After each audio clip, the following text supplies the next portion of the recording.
dos defeitos da espiritualidade do Caim, espiritualidade entre aspas, em que a espiritualidade deles era mais focada na espiritualidade de Deus com os outros do que na espiritualidade pessoal dele com Deus. Quando Deus pede que as ofertas sejam apresentadas, havia pé de igualdade entre os dois irmãos. Os dois irmãos tinham sido criados da mesma maneira. Os dois sabiam perfeitamente o significado e o que Deus pedia e o que cada oferta simbolizava. Bom dia, meus irmãos. Já não faço isto há mais de 2 anos, já não vai ser fácil, mas pronto, vou contar com a vossa ajuda e pronto, vou introduzir a lição de uma forma diferente, entrar um bocado no espírito de quem fazer as coisas à sua maneira. A lição é de sábado à tarde, mas a minha introdução é sábado à noite, que foi quando eu tive um bocado com insónia a pensar na lição.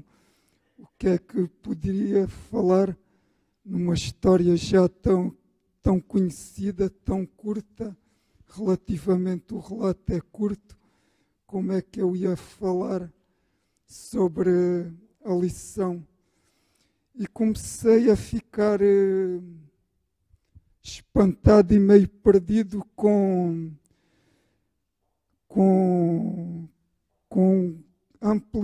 amplitude e da lição que, tomando a história de Caim e Abel como sendo a primeira igreja, a primeira igreja, vejo semelhanças quase tremendas com uma igreja atual. E ao ver essas semelhanças, também tive uma tentação que é a tentação de, olha, eu tenho muita vontade de vir aqui e mencionar o que é que eu considero como, na igreja, como ofertas inaceitáveis. E pronto, era um dos defeitos da espiritualidade do Caim, espiritualidade entre aspas, em que a espiritualidade deles era mais focada na espiritualidade de Deus com os outros do que na espiritualidade pessoal dele com Deus. E então passei a pensar que realmente havia outras coisas a focar na lição. E as diferenças as semelhanças que eu achei nesta primeira igreja de Caim e Abel com as de uma igreja hoje em dia são muitas. Se calhar até há mais que eu não vi. A primeira coisa que ocorreu, que havia entre esses dois irmãos, é que os dois tinham diferentes formas de ver as coisas, diferentes pontos de vista. E depois Caim também faz o que ocorre também hoje frequentemente nas igrejas, em que as pessoas que têm um certo ponto de vista, que julgam que é o correto, tentam muito instigar uma discussão entre toda a igreja para ver se o ponto de vista dele prevalece em relação ao ponto de vista da igreja, ou pronto, dos outros que não compartilham com essa igreja, aí com a pessoal, que a pessoa acha que é a visão correta. E depois normalmente nessas discussões há tensões, e depois há uma coisa que nunca aconteceu aqui numa igreja atual, que é essa pessoa que quer que as outras pessoas venham para o seu ponto de vista. Se os outros não vêm, não mantêm o seu ponto, um modo de ver as coisas, a pessoa fica desgostosa e como quem assassinou o irmão. Mas numa igreja atual isso nunca acontece. Mas se formos a ver o Sermão da Montanha de Mateus, em que Deus diz que basta uma pessoa nutrir certo rancor, animosidade, até ter tido palavras pouco agradáveis, vimos que se calhar hoje também acontece esses tais assassinatos, não assassinatos corpo a corpo, mas os assassinatos mais fáceis. Estamos numa era moderna em que se carrega num botão, manda-se uma arma e pronto, o assassinato remoto é mais fácil, não é tão desagradável e pronto, entre esses assassinatos remotos, pronto, podíamos lembrar, por exemplo, quem nunca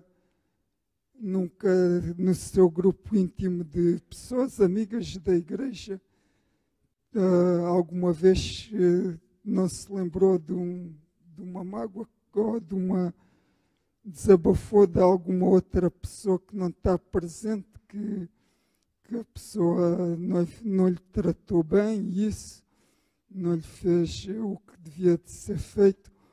Ou então, numa época mais moderna, que pronto, não é o falar pelas costas, é o falar nas redes sociais, que com um alcance ainda muito maior, é a mesma coisa, é o falar pelas costas via redes sociais. E pronto, e quem nunca num momento ou outro na vida inadvertidamente participou, ou não, que às vezes não como instigador, mas o que ouve, o que alimenta, o que e depois também há outra coisa interessante que gostei muito desta lição, que é o manual que eu chamei o Manual de Igreja de Deus. O Manual de Igreja de Deus são pistas muito interessantes, muito importantes de como Deus lidou com este caso de Caim e Abel, que devem de servir como de guia para a igreja lidar com pessoas que estão em processo de afastamento ou vão se afastar da igreja. E nesta lição apresenta um manual de Igreja de Deus que é muito interessante relativamente a este tema.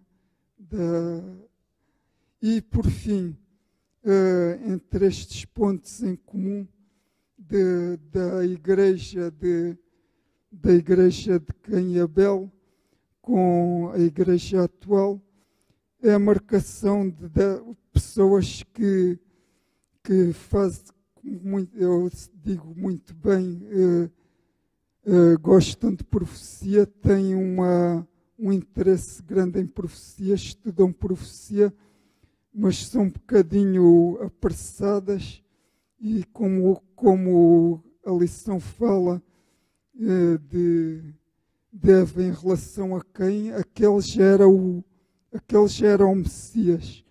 E pronto,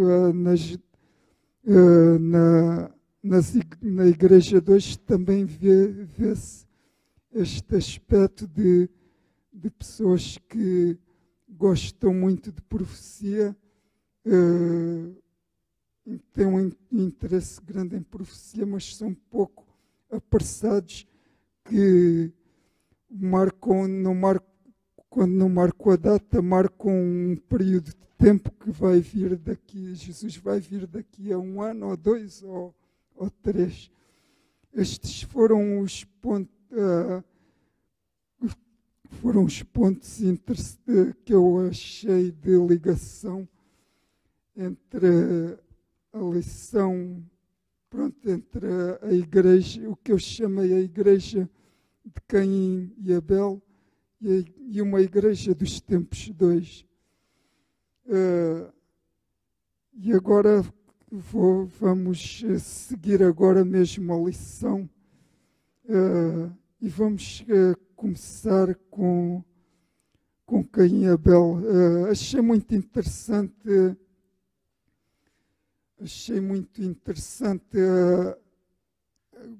estes significados que o autor vai buscar dos nomes de Caim e Abel.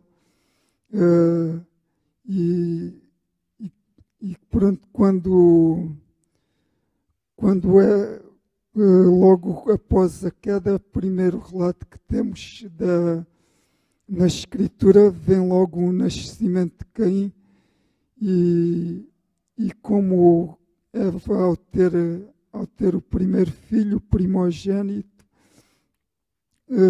dá-lhe logo aquele nome que na nossa tradução não é assim tão clara, quanto ao que Eva quis dizer, que aqui vem a dizer que Eva disse que adquiria um varão com o auxílio do Senhor. Mas aqui na lição há duas versões que são citadas, e na primeira versão diz que adquiriu um homem, de facto, o próprio Senhor. E está na segunda versão que diz: dei à luz um menino, o Senhor. Gostaria de lançar já uma pergunta. O que é que Eva quis dizer com este nome que deu a Caim? Alguém queira falar?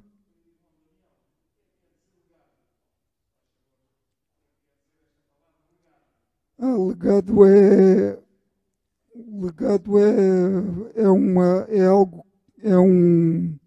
um ensinamento, é um ensinamento que alguém deixa para as outras pessoas ou para as suas gerações. Sim, ninguém quer. Está ali o irmão Luís, o Rodrigo.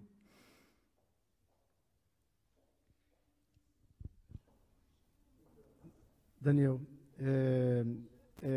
aqui, ao que parece, há uma certa ansiedade de Eva e do próprio Adão no cumprimento da primeira profecia que foi dada. Acho que no desespero de terem perdido a vida no paraíso, o desejo da volta foi muito grande. Então, a gente percebe, apesar de estarmos já com o pecado na nossa essência, uma vez que eles tinham sido expulsos do paraíso, a tendência do homem é voltar para a sua essência, a essência daquilo que ele foi criado por Deus. E então Eva acha que por meio dela, e quando ela fala, ela gerou parece um pouco uma ideia também assim, é por mim, pela minha obra, por aquilo que eu fiz. Então, o Senhor regressará, e Ele está aqui na figura do meu filho. E o nome que ela dá a ele diz tudo. O nome dele significa que Ele é o Senhor. E ela não se apercebeu que já não era mais por meio do ser humano que a salvação viria. Não é mais pelo que ela faz ou por ela conceber que seria possível se atingir a salvação, o regresso à vida no Éden.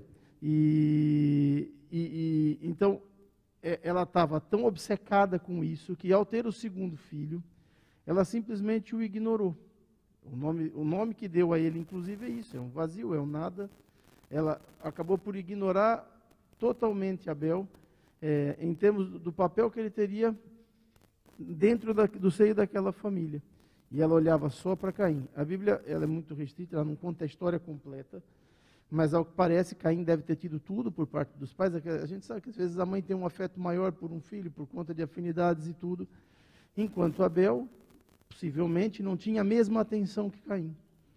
Mas ao final, você vai chegar lá até possivelmente, a gente percebe que, da mesma forma, Caim tenta se justificar pelas obras, enquanto Abel simplesmente ouve a palavra do Senhor.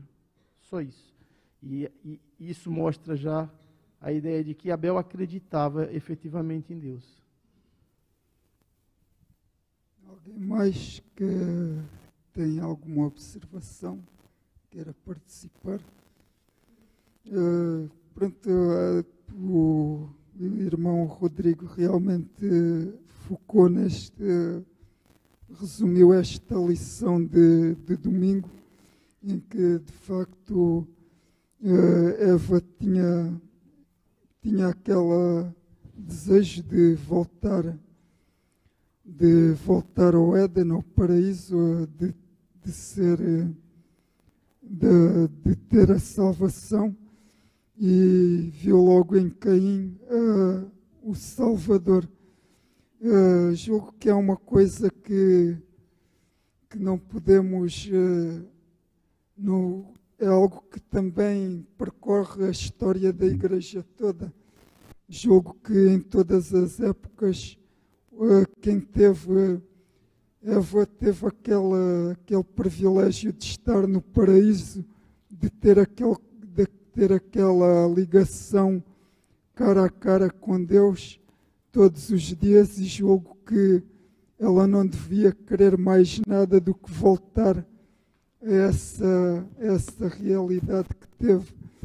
E também no tempo dos apóstolos é interessante que eles tiveram 3 anos diariamente com Cristo, e quando Cristo subiu, eles acreditavam mesmo que ainda ia ser na vida deles que Cristo ia voltar, e por isso eles transmitiam mesmo isso na sua pregação. Paulo diz: nós os que ficarmos vivos, era a esperança dele, estar vivo quando Cristo voltasse. E também era interessante que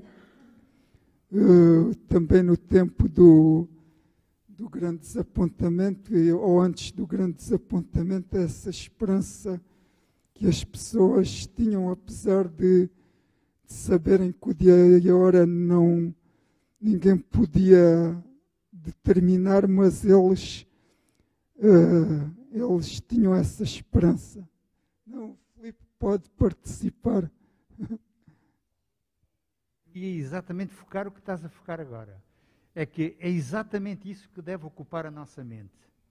É essa ambição, a ambição que tinha Eva de voltar à origem, é a ambição que tinham os apóstolos de regressar à origem, à criação, e é a nossa ambição que devemos ter presentemente e constantemente. Ter a ambição de também viver a nossa origem, no fundo, a vida eterna. É exatamente o que estavas a dizer. E pronto, e depois também vemos aqui a forma como também o Rodrigo falou nisto, de como Abel é quase que ignorado, é quase passado como para segundo plano, mas pronto, vemos que às vezes também há uma das lições que podemos pensar na forma como as expectativas que temos em relação a alguém que às vezes achamos que aquele sim é que é a pessoa certa para o lugar certo, e a forma como às vezes não damos nada por alguém, mas Deus conhece o coração, e até mesmo grandes profetas de Deus, como no caso de Samuel, que quando foi ungir o rei, já estava a indicar nomes para o rei, mas Deus é que disse: espera aí, eu é que vou indicar, e aquele ali que ninguém dá nada por ele é que vai ser o homem certo para o reinado.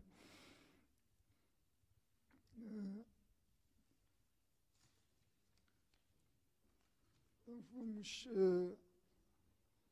vamos falar nas duas ofertas, mas eu também estive a consultar o Patriarcas e Profetas, e algumas citações, e a oferta basicamente que tanto Caim e Abel apresentaram espelhava ou era a consequência da sua espiritualidade e ligação com Deus. E a oferta de Caim, o Patriarcas e Profetas, revela algo que não está na Bíblia, e mostra como era o interior e a atitude de Caim na sua relação com Deus. Aqui em Patriarcas e Profetas diz que Caim, porém, acariciava sentimentos de rebeldia, murmurava contra Deus por causa da maldição pronunciada sobre a terra e sobre o género humano, devido ao pecado de Adão. Vemos que, pronto, o espírito Abel, quem tinha esta amargura para com Deus, e achava que Deus tinha sido severo quando Adão e Eva pecaram, que talvez quem sabe eles pudessem ter ficado na mesma no paraíso, e achou severo. Mas Abel não tinha essa visão. Abel via que Deus tinha sido misericordioso e tinha sido justo para com os seus pais. E a oferta, e depois de Caim e Abel, de Caim, vai se espelhar neste ressentimento que Caim tinha. Também é interessante aqui um aspecto, uma citação do Patriarcas e Profetas, que diz: no que dizia respeito ao nascimento e instrução religiosa, esses irmãos eram iguais. Ambos eram pecadores, ambos reconheciam o direito de Deus à reverência e adoração. Segundo a aparência exterior, a sua religião até certo ponto era a mesma. Mas, além disso, a diferença entre os dois era grande. Também aqui outra coisa que eu achei interessante de citações de patriarcas e profetas, que fala, sabiam da providência tomada por Deus para a salvação do homem, compreendiam o sistema de ofertas que Deus tinha ordenado. Sabiam que nessas ofertas deveriam exprimir fé no Salvador, a quem tais ofertas representavam, ao mesmo tempo reconhecer a sua total dependência dele, pois, saltando um bocado, sem derramamento de sangue não podia haver remissão de pecado. Ou seja, quando Deus pede que as ofertas sejam apresentadas, havia pé de igualdade entre os dois irmãos. Os dois irmãos tinham sido criados da mesma maneira. Os dois sabiam perfeitamente o significado e o que Deus pedia e o que cada oferta simbolizava. Mas só que um decidiu fazer como Deus pediu e o outro não decidiu fazer como Deus pediu, fez aquilo que julgou ser o melhor.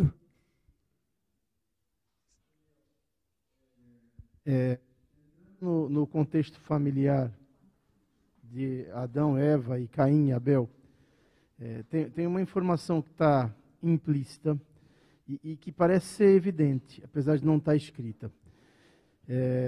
Primeiro, essa é explícita, quase que uma adoração que Eva tinha por Caim.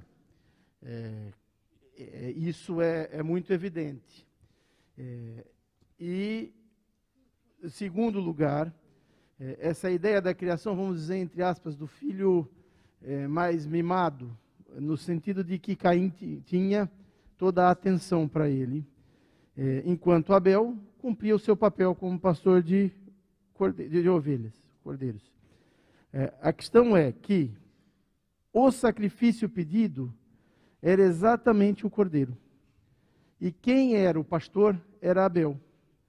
Para que Caim atendesse o pedido de Deus, ele tinha que descer um patamar na sua soberba, no seu orgulho, naquilo que ele tinha, que, lógico que não está escrito aqui, mas a gente percebe, porque ele teria que pedir ao irmão um animal que era criado pelo irmão. Isso significaria, talvez na cabeça dele, estar a se rebaixar a alguém que não tinha a importância que ele tinha, uma vez que ele era o primogênito, e provavelmente ele foi educado assim, ele era enviado do Senhor. Então você vê que o orgulho da mãe, mas o orgulho do filho, do primogênito, vai fazendo com que essa família vá cair em desgraça. E aí a gente percebe que a soberba, o orgulho, a falta de humildade, são as características que marcam as pessoas que vão se distanciando do Senhor, vão se distanciar de Deus. Porque esse tipo de sentimento, ele é extremamente perigoso, porque ele é incompatível com a própria divindade, com a misericórdia divina. Uma vez que é por causa desses sentimentos, que eu me sinto até no direito de rebelar-me contra o Senhor, como Satanás sentiu. Se não foi isso por orgulho, soberba, inveja, e Satanás não teria se rebelado contra o Senhor. Então a história da Bíblia traz o grande conflito e o que aconteceu no céu, para o patamar do Éden e depois para a terra. Percebe? E apesar de ser uma história curtinha, dá para se tirar N informações da relação entre Caim e Abel. E a gente perceber que tem certos comportamentos que são importantes a gente ter, cuidar para que eles não cresçam dentro de nós. O irmão Filipe e depois o Carlos. Se pensarmos um bocadinho na nossa maneira de pensar humana, porque no fundo foi isso que aconteceu com Eva. E isto tem uma ligação direta com o verso áureo da semana passada. Porém, inimizade entre ti e a mulher. Portanto, entre ti, serpente, e a mulher. e depois a tua semente, a semente, o que viria depois da serpente, e a sua semente, quem viria depois de Eva. Portanto, é lógico na mente dela que, nascendo o primeiro filho, este é o Salvador. Portanto, digamos que o raciocínio lógico humano está perfeitamente justificado na atitude que ela tem para com o seu filho mais velho. Protege-o, ampara-o de uma forma diferente, porque, segundo ela, este é o Salvador enviado por Cristo, por Deus, para salvar a humanidade do pecado. Portanto, até certo ponto, isto não justifica, mas explica por que razão depois este conflito leva a uma situação tão trágica como foi o primeiro assassinato, porque ele vai continuando. O irmão Carlos. Eles já falaram ali praticamente o meu pensamento, né? Mas concordo ali com os dois, e aqui a explicação do irmão Felipe perfeita, né? Mas eu acho que um ponto interessante, né, nós observarmos ali, todo o contexto em relação a Caim e Abel, né, e a participação, como o irmão Felipe falou, de Eva, né, em entender que ele seria realmente o enviado, enfim, né, e toda a atenção em volta dele. Mas um ponto aqui interessante é que nós, muitas vezes, né, a gente entende perfeitamente, o ser humano compreende, o que Deus quer de nós. Mas ali a gente vê algo carregado do eu, né? É o que eu entendo, é o que eu quero e o que eu ofereço, e Deus tem que aceitar. É mais ou menos nessa direção, né? A gente olha para a oferta de Caim, né? É o que eu tenho de melhor, né? E a gente vai ver dentro do espírito de profecia, a própria Bíblia, né? Que ele, como agricultor, ele trouxe o que ele tinha de melhor. Eram frutos belos, era o que ele tinha produzido, tinha colhido de melhor ali. E ele colocou no altar. Então, quer dizer, é a tentativa do ser humano de dizer para Deus, olha, não, está aqui o que eu tenho, o senhor aceite e pronto, né? E nós, nessa caminhada, muitas vezes caímos nesse erro, né? Nós entendemos o que Deus quer de nós e o que Ele espera, né, que a gente faça. E a gente tenta um caminho, né, um atalho, para justificar, muitas vezes, né, o que a gente quer, enfim, e não é dessa forma, né? É isso. Está aí mais um irmão Funda. Obrigado. Em Êxodo, no capítulo 25, no verso 2, o Senhor disse a Moisés: fala aos filhos de Israel que me tragam uma oferta alçada de todo homem cujo coração se mover voluntariamente. Dele tomareis a minha oferta alçada. Querendo o Senhor dizer que Ele aceita a oferta daquele que entrega com alegria, que ao entregar a sua oferta, Ele se regozija que vai fazer uma oferenda ao Senhor, obedecendo às normas do Senhor. E vimos nesse relato de Caim e Abel, nas duas ofertas, por exemplo, vimos que Caim fazia aquilo sem a vontade do Senhor, pensando que ele estivesse a fazer a sua própria vontade, mas sem que ele soubesse que também era servo, escravo do pecado. Porque quem procura fazer alguma coisa contra a vontade do Senhor, está a querer se colocar ao mesmo nível que o Senhor, assim como ocorreu com Satanás. Satanás se rebelou no céu, pretendendo se tornar semelhante ao Senhor, não querendo fazer a vontade de Deus. E foi essa instrução que Caim recebeu por parte da mãe. O autor na lição nos mostrou que Caim foi instruído de que, pelo fato dele ser o primogênito, e que a mãe no passado havia recebido, os pais no passado haviam recebido a promessa de que a semente da mulher poderia vir para destruir a semente de Satanás ou a própria serpente. Então, sendo Caim a primeira das sementes da mulher, achou, e a mãe, os pais também instruíram assim, de que você é o escolhido, o redentor, e a gente aqui consegue notar algo que é muito, muito preocupante e prejudicial também nos nossos dias. Como nós temos instruído os nossos filhos, principalmente relacionado ao Senhor. Uma coisa muito importante que nós deveremos tirar dessas lições é que, por exemplo, quando queremos dar a oferta aos nossos filhos, ainda criança, para trazerem para o Senhor, a igreja, nós devemos dar para eles aquilo que é de valor e não aquilo que é mesquinho. Nós muitas vezes fazemos isso que Adão e Eva fizeram. Pegamos no troco das nossas compras ao longo da semana, ou mesmo de sexta-feira, e damos aquele trocozinho para os nossos filhos. Toma, leva isso. E ele, ao olhar para aquele valor insignificante, o que é que ele vai pensar do Senhor? Que o Senhor não merece. Não merece o meu melhor. E é esse risco que nós corremos também hoje. Obrigado. Tá bom. Então, seguindo a lição, de facto, depois, como aqui no Patriarcas e Profetas diz que desceu fogo sobre a oferta de Abel, mas sobre a de Caim não desceu nada. E aí é que a ira de Caim ainda ficou, já tinha certa animosidade contra Deus, aí é que ficou ainda mais irado. Aqui, agora uma pergunta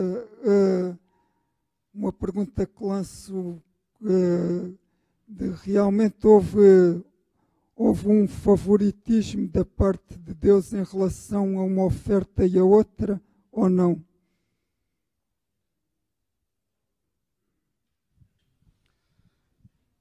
Mais uma vez, eu penso que não, né? Está claro na Bíblia, né? Porque Deus queria um cordeiro, né?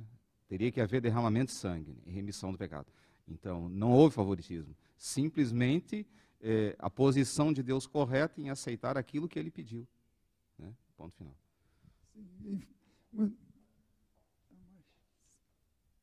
O versuário da lição responde a essa pergunta do que o irmão Daniel colocou. O versuário desta lição mesmo responde a essa pergunta. Se bem fizeres, não haverá aceitação para ti, e se não fizeres bem, o pecado jaz à porta, e para ti será o seu desejo, sobre ele dominarás. Esta é a sequência da lição, e este versículo vem à hora certa. Quem fica irado, e aconteceu o que eu falei na introdução. É um manual de Igreja de Deus. Deus vai tratar deste assunto de uma pessoa que estava em processo de desviar-se do caminho. Os irmãos não levam mal no comentário que eu vou fazer aqui, agora sobre a oferta. E vem ali. Pode falar um bocado mais alto. O primogênito, ele desde hoje, ele se acha que ele é o favorito da família. Então, eu não levo a crer que Adão e Eva, com a sabedoria que Deus tinha dado para os dois, eles iam fazer isso, amar mais Caim do que Abel. Desde esses tempos, nós vemos quando Abraão recebe a promessa que ele teria um filho, e mesmo avançado em idade, ele teve esse filho, ele deu um jeito, fica só um jeito, a sua esposa deu um jeito. Então, Adão e Eva, eu não acredito que eles favoreciam mais Caim. Caim é que deixou com que Satanás implantasse no seu coração a inveja. A inveja que Satanás tinha de Cristo no céu, ele implantou ali no Éden. Eu creio assim.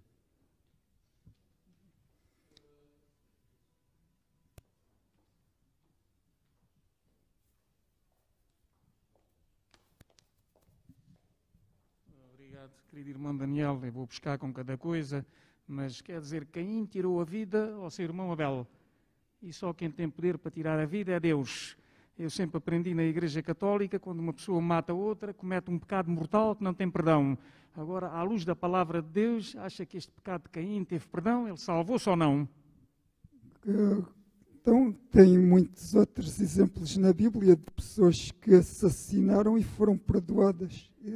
E essa oferta de perdão foi oferecida a Caim, mesmo até antes dele cometer o pecado, porque aquele aproximar de Deus em relação a Caim, quando ele ainda não tinha cometido esse assassino, foi mesmo para evitar esse assassino, e foi para ele meditar que Deus pronto, é interessante, foi da lição que eu gostei mais, foi esta aqui de terça. Sim. Daniel, só pegando esse gancho, lembrar que Deus, mesmo depois da prática do homicídio perpetrado por Caim, Deus marcou para que nada de mal, ninguém fizesse mal a ele.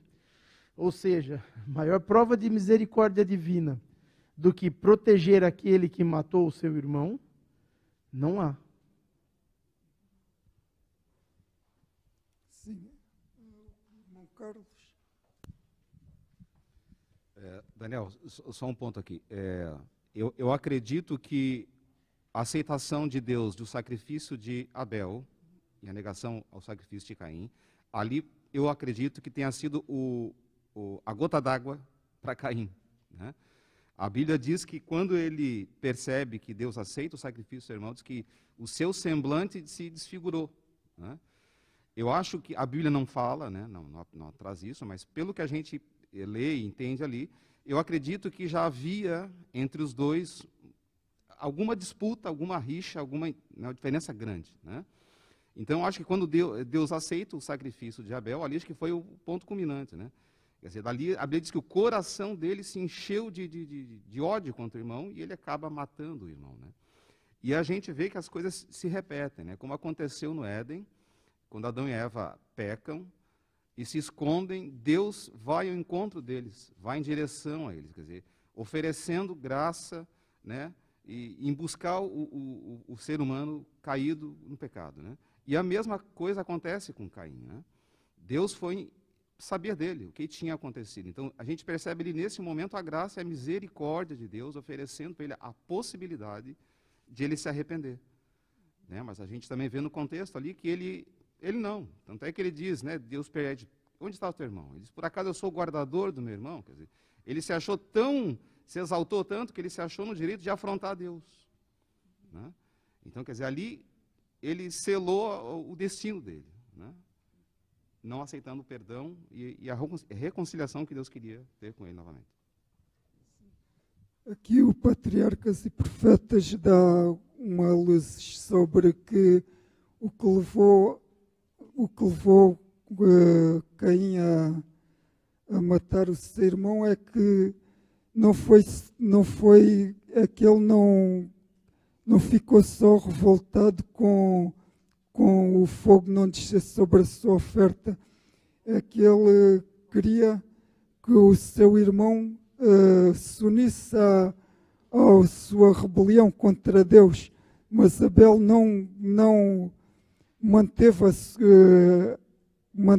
que Deus era justo e que tratava com misericórdia dos seus pais e deles, porque senão não providenciaria aquilo que simbolizaria o cordeiro. Mas como Abel não quis seguir por esse caminho, e ele viu que não puxava para o lado dele, matou. Foi o segundo motivo. Esta parte de terça-feira é interessantíssima, porque nós vemos aqui 3 perguntas que Deus faz a Caim.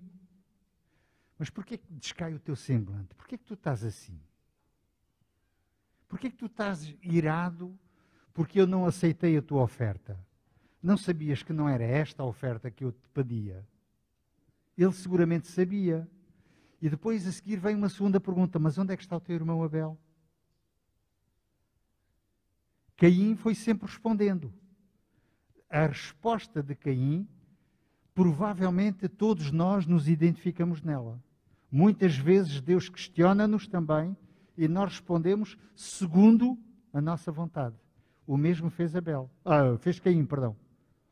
E no fim Deus pergunta, mas então o que é que fizeste? Isto é exatamente o que Deus diz a cada ser humano. Vinde e arrazoemos, ou seja, vem conversar comigo.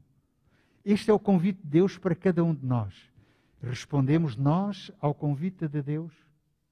E, para mim, a resposta à pergunta que o irmão Paulo Vaz fez agora é a seguinte. Caim arrependeu-se daquilo que tinha feito? Não. Aqui uma coisa que é interessante, que eu gostei e sublinhei, foi quando Deus foi ter, antes de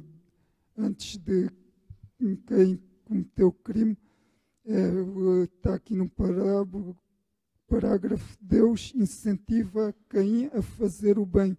Foi a primeira coisa que Deus fez, é que tu também podes fazer o bem, e se fizeres o bem, serás aceito como o teu irmão.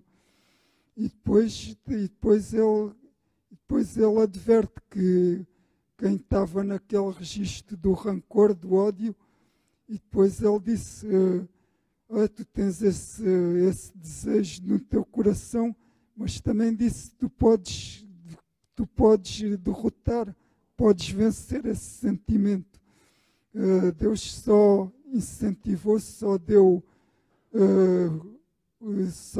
moral a Caim para ele se livrar daquela situação. Infelizmente ele não escolheu não ser vencido pelos seus sentimentos de rancor. Isto já está quase no fim, infelizmente. Depois temos que ir rápido. A punição de Caim é uma lição que tive foi a que eu tive mais dificuldade em entender, mas pronto, de Caim, acho que praticamente é Caim que se auto-exclui, que foge, que dá a sua sentença, porque Deus só amaldiçoou a terra, mas ele disse, eu não aceito essa, acho que essa sentença é dura demais contra mim, agora eu já não quero conversas contigo, vou fugir. E foi essa atitude de Caim. Mas é interessante que, mesmo ele falando isso, ainda tem, passo ter uma ousadia de, ele não queria conversas com Deus, mas disse, Deus, se puderes, protege-me, porque é capaz de alguém vir aqui vingar o sangue do meu irmão. É interessante também essa ousadia dele, e também a reconhecer que a partir daquele momento em que ele abriu esse precedente de usar a violência e matar, que outros seguiriam esse caminho. E vemos que depois, na lição de quinta, de facto, 5 gerações depois, houve uma pessoa que não se contentou em matar um, matou 2 por motivos totalmente disparatados, banais, e ainda se gabava daquilo que foi um grande passo que se deu na rebelião contra Deus, que só foi aumentando depois.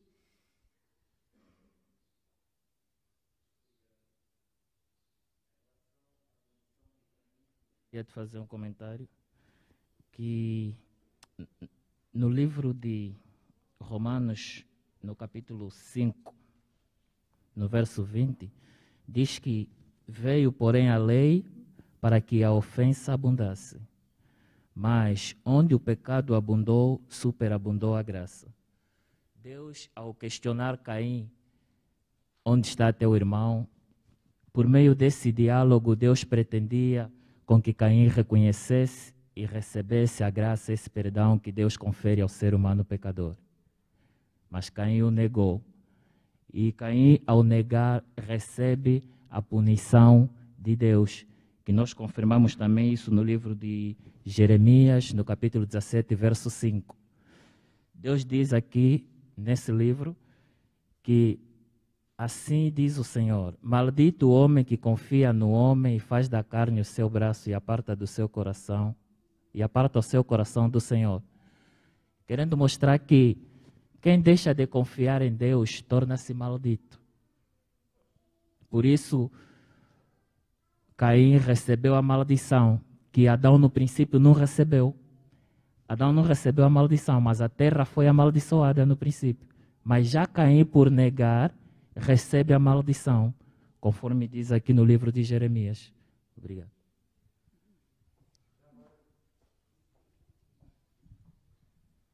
Na sequência do que estavas a dizer, Daniel, depois de toda, e quando nós vemos toda a sequência do que aconteceu ao ser humano depois deste episódio, há uma redução gradual da esperança de vida, consequência do pecado, ok? Agora, entre estes todos os nomes que figuram lá, há um que sempre me impressionou: Enoque. Enoque foi um homem que viveu nesta terra quantos anos? 365. Que significado tem isto para nós? Quantos dias viveu Enoque com Cristo? Por ano? 365. E diz que não conheceu a morte. Que significado pode ter isto para nós? Que apelo pode ter para nós? Se seguirmos a Cristo todos os dias, seremos como Enoque. Vamos viver com Ele eternamente. Então podemos terminar a lição neste bom exemplo que o irmão Filipe deu. Obrigado pela participação.